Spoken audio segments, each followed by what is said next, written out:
Salut les artistes, j'espère que vous allez tous et toutes bien. Aujourd'hui, je suis trop contente de vous retrouver près de Tours et en extérieur.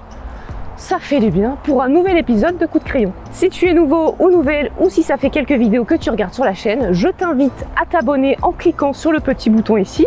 Ça m'aidera beaucoup à continuer ce projet et à continuer de mettre des vidéos sur la chaîne. Je te remercie. Et aujourd'hui, je vous emmène à la rencontre d'un couple d'illustrateurs artistes qui a décidé il y a quelques années de changer de vie, de se rapprocher de la nature, d'aménager dans un lieu atypique. Et tout ça, ils ont décidé de le partager sur Instagram grâce à plein de petites BD. Et si toi aussi, tu veux me proposer les prochains invités, un illustrateur ou une illustratrice que tu aimes bien et que tu aimerais voir dans Coup de Crayon, n'hésite pas à me le dire en commentaire ici ou sur Instagram. Alors c'est parti pour une petite interview dessinée. Let's go! Bonjour Nepsi et bonjour le vilain. Salut. Merci beaucoup pour l'invitation. Tout d'abord, comment est-ce que vous allez? Ça va plutôt bien. Pas mal, ouais, je crois. Il pleut, mais ça va. Ouais, il pleut, mais il faisait beau il y a une heure. On va commencer directement dans le vif du sujet. Alors, vu qu'on va beaucoup dire son nom et qu'on est déjà à l'intérieur, est-ce que vous pouvez nous dessiner, nous expliquer ce que c'est un troglo ou une troglo d'ailleurs? Alors, on peut dire un troglo ou une maison troglodytique. Voilà. Donc, une un maison troglo, ça va plus. D'accord. Mais en fait, on dit une maison troglodytique, mais on peut parler des troglos, qui sont les gens qui vivent à l'intérieur de la maison troglodytique. Ah, donc vous êtes. Nous, on est les troglodytes. Vous êtes en des fait. troglodytes. Ouais. Ok. Avant, enfin, je dis avant, mais il y a quelques années, dans les années 70-80, quand les troglodytes avaient encore cette réputation de gens pauvres, miséreux, qui vivent dans des trous, Ouais. il y avait un dicton qui disait « troglo, clodo ». D'accord. Sympa. Sympa. Sympa la réputation. Mais Et donc c'était maintenant, plus ça a que- beaucoup changé. Ça a beaucoup changé maintenant, c'est plus des troglos richoux parce que la plupart des maisons troglodytiques, c'est des gens avec déjà un petit peu de biens qu'ils ont rachetés pour construire des gîtes D'accord. et qui les louent pour les vacances, tout ça. Ok. C'est un troglo typique du coin avec le coteau et puis la cave en dessous. Mais ils sont pas tous comme ça, il y en a qui sont creusés dans la plaine, en fait c'est des anciennes carrières de pierre. D'accord. Et en fait, c'est un puits, un très gros puits, du coup ça fait un genre de petite cour d'où rayonnent plein de caves. D'accord. Donc ça, on a trouvé ça plus dans le Saumurois, de ce côté-là. Ouais. Et ça, c'est vraiment les troglos le long de la Loire. D'accord, donc c'est sur les plus coteaux, ici quoi. Ouais, Ouais, parce qu'il y a différents types de trous. ouais, carrément, ouais. Ok, donc maintenant qu'on en sait un peu plus donc, sur ce qui est un troglo, est-ce que vous pouvez nous expliquer ce que c'est donc au fond du trou en un seul dessin? Du coup, tu veux dire que c'est quoi que c'est une BD qu'on a publiée d'abord sur Instagram?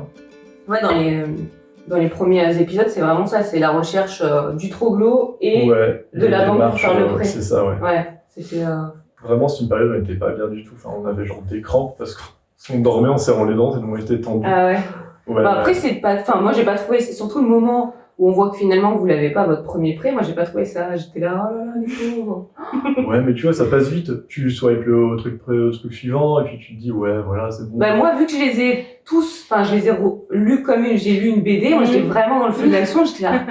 Bon, je savais déjà que vous étiez ici et tout, mais quand même, j'étais là, oh là là, la tuile et tout. Ah, j'étais pas... Non, je pense que les gens étaient vraiment angoissés. Les commentaires aussi. Enfin... C'est vrai que d'après les commentaires, les gens ont vécu notre angoisse. Mais c'est-à-dire qu'on a bien réussi là, à transmettre. le message. Ouais. Exactement. Ah oui, c'est une dessine. Bah, c'est avant tout l'histoire d'un couple, l'histoire de deux personnes. Une histoire d'amour quelque part Aussi, entre nous. exactement, une romance d'aujourd'hui. Une Ah. romance. Quand même, on est dedans.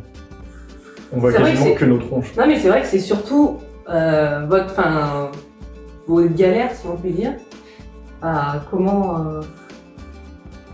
vivre et comment surtout acquérir ce lieu atypique. Je sais pas trop comment Tu veux que je me dessine? Tu veux que je prenne vite fait le crayon? dessiner. Attends. Ça pour me dessiner, tu fais un nez d'abord. Des petits yeux bêtes. Tu fais une casquette parce que je dessine pas souvent mon torchon de tête là. La casquette c'est plus facile. Hop, hop, les oreilles. J'aime bien les compliments. Extrêmement broussailleux. C'est bon. Ouais, et donc j'aimerais bien savoir quels sont les 3 principales raisons qui vous ont donné envie d'habiter dans un troglou. C'est quand même hyper atypique. Donc, Alors déjà, c'est le prix. le prix, premièrement, C'est quand même vachement moins cher qu'une maison classique. Elle a envie de partir à la campagne parce qu'on en avait quand même très très marre de la ville. Ouais. Et par ailleurs, avoir une vie un peu moins, plus calme en fait. Genre on est plus tranquille ici, on est sur un autre rythme de vie. D'accord. Genre étant donné en plus qu'on est indépendant, c'est vachement plus agréable de vivre à la campagne et de pouvoir profiter d'un environnement super chouette. Ouais, Que de rester en ville et puis se poser. Ouais, bah ouais. Top. Et quelle a été votre première réaction à l'idée d'emménager ici? J'ai cru comprendre qu'il y en avait un qui était un peu moins chaud que l'autre, donc je trouvais ça très drôle. Oui, j'avoue que moi j'étais pas. Déjà je connaissais pas les troglos, donc j'étais très impressionnée par l'idée de toute cette roche et de toute cette masse en fait. C'est une réaction un peu classique. Ouais. Quand on parle des troglos, tout le monde dit. Il suffoque un petit peu et en fin de compte, pas du tout. C'est une maison plutôt cool, mais ouais, à première vue, on se dit, punaise, c'est sombre. C'est une vraie cave en fait, une vraie grotte. C'est ça. On n'aura jamais un confort suffisant pour bien s'y sentir. Donc j'étais très peu enthousiaste. Mais t'as vite changé d'avis. Qu'est-ce qui t'a fait changer d'avis? L'idée de pouvoir être quand même facilement à la campagne. Ouais. Voilà, c'était déjà dans notre budget, donc c'était quand même un gros avantage. Et ensuite, je sais pas, quand on a commencé à faire nos recherches et que j'ai pu regarder un peu sur le net ce qui se faisait, ça a complètement déconstruit mes préjugés et tout, et je me suis dit, ah ouais, il y a des gens qui font des choses bien en fait, on pourrait... C'est beaucoup plus sympa qu'on le pense, quoi. C'est ça. Ouais, nickel. Après, moi j'étais vachement. Vachement serein à l'idée de vivre sous la roche, parce que j'avais déjà un peu connu ça grâce à une expérience de classe verte d'une semaine en CM2. D'accord, trop bien. Et en fait, on était allé. Avec ma classe, on était en troglou pendant une semaine. Dans le Saumurois du coup. D'accord. Et je sais pas, j'avais pas flippé à l'époque alors que j'étais petit occupé. C'est pas plus dangereux qu'une maison classique. Ouais, d'accord, ok. Donc vous avez créé Au fond du trou ensemble. Et quel est votre parcours jusqu'à l'illustration? Est-ce que vous en vivez avant? Est-ce que vous en vivez maintenant? Vous avez fait des études là-dedans, dans le dessin? À la base, je dessinais pas mal sur mes feuilles de cours, plutôt que travailler. C'est quelque chose que j'ai continué pendant mes études, qui étaient des études médicales. J'ai fait de la rédaction-correction pendant quelques années pour gagner un peu d'argent. Donc j'ai fait ça en auto-entrepreneur. C'était un boulot assis devant mon ordinateur. Je faisais toujours... j'avais un blog de dessin aussi à ce moment-là. D'accord. Donc à cette époque-là, je me dessinais comme ça, un peu. C'est là que j'ai pris mon pseudo, le Vilain. C'est un blog avec des corbeaux. D'accord. C'était de l'humour de crotte, voilà, c'était très mauvais. D'accord. Mais bon, ça a participé à ma construction, ça m'a aidé à dépasser ça un petit peu. Ouais, c'est vraiment en m'installant ici, en arrivant donc au Troglo, que je me suis dit, hey, en fait, rédaction-correction, ça commence à me saouler, j'aime pas ça, ça paye même pas bien, quitte à pas être trop payé, autant continuer sur le dessin. T'as fait des études d'artiste, toi? Ouais, moi j'ai toujours dessiné depuis que j'étais toute petite. D'accord. J'ai continué, je suis allée à l'école.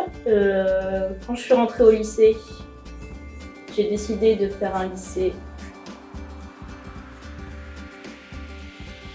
en art plastique. Ok. Et c'était super cool.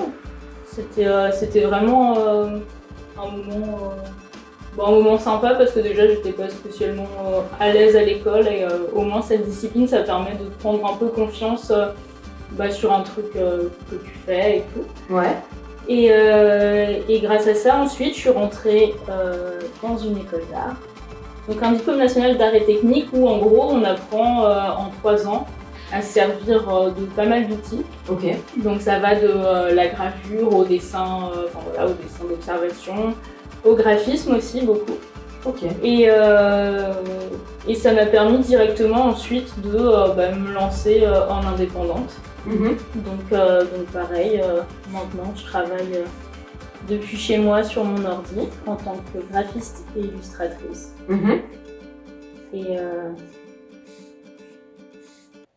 c'est cool. Donc en plus de partager vos péripéties et votre aventure dans le troglo, est-ce que au fond du trou ça, est-ce que pas un objectif, mais est-ce que ça a une portée un peu écologique ou d'éveiller les gens à la nature ou... C'était surtout en premier lieu pour me montrer que l'autorénovation c'était possible. D'accord. Ouais. Pas forcément d'énormes moyens et Pas forcément de bagages non plus. ouais, D'accord. pas forcément de bagages, c'est-à-dire que nous on était vraiment novices. Enfin, on avait, je sais pas, toi t'avais tenu une scie. On avait monté un meuble une fois, Ah ouais. je me souviens, une étagère Ikea. grande aventure. Ah. Donc c'était ça un peu notre bagage. D'accord. Et, moi une fois j'avais remis la chaîne de mon vélo. Wow. Non mais vous avez quand même des trucs C'est bricolo, ouais. Et du coup en fait on voulait montrer qu'on pouvait faire ça avec zéro bagage, juste en suivant des conseils de petits bouquins de bricolage D'accord. et des tutos sur YouTube en gros. Par exemple on flippait tellement pour l'électricité. Ah oui, On d'accord. pensait jamais y arriver, qu'on allait mourir électrocuté et tout. Et en fait il y a quelques normes à connaître. Ouais. Et ensuite, c'est bête comme chou. Ça D'accord. va tout seul. Les trucs les plus compliqués qu'on a rencontrés avec l'électricité, c'est vraiment fixer les prises au mur, parce que les murs sont chiants, ils sont pas droits, et du coup la prise se met pas bien. Mais D'accord. le reste, Ok. Alors que par ailleurs, on a vécu pendant 5 ans dans un appartement où notre four disjonctait tout le temps. Ouais. Et on avait trop peur de changer juste le disjoncteur. D'accord. Donc vous avez fait l'électricité ici, Oui. mais Ouais. Et en fait, d'accord. quand t'es investi dans un endroit et que t'as Ouais. un projet et tout, et puis que t'as pas peur finalement parce que aussi c'est à toi. Donc Ouais. si tu fais un truc qui est pas fou, c'est pas grave, c'est toi qui vivras et puis tu sais comment ce sera fait et comment réparer les choses. D'accord. Donc ouais, il y avait un côté hyper déculpabilisant et motivant à apprendre. c'est vrai. Donc ouais, On essaye aussi quand même de motiver les gens à plutôt retaper de l'ancien, plutôt que faire construire du neuf. D'accord. Parce que écologiquement, c'est quand même mieux de reprendre quelque chose qui existe déjà, D'accord. plutôt qu'aller sur un terrain qui peut être une friche, en enlever, le retourner entièrement, l'aplatir, foutre des gravats dessus, faire des fondations, injecter du béton dans tout ça. Au niveau de la biodiversité, c'est vraiment pas top. Alors que reprendre quelque chose qui existe, l'empreinte est déjà là, il n'y a pas besoin de casser d'autres choses. Ok. Génial. Bon, on va terminer avec le dessin de la fin, si vous voulez. je ferais ça. Peut-être j'ai entendu dire qu'il y avait une BD livre qui sortait, je sais pas, hein, je dis ça comme ça. Le dessin de la fin, c'est... Je sais que j'ai dessiné bien. Ça, c'est le dos. C'est une petite bande dessinée. Ça reprend les saisons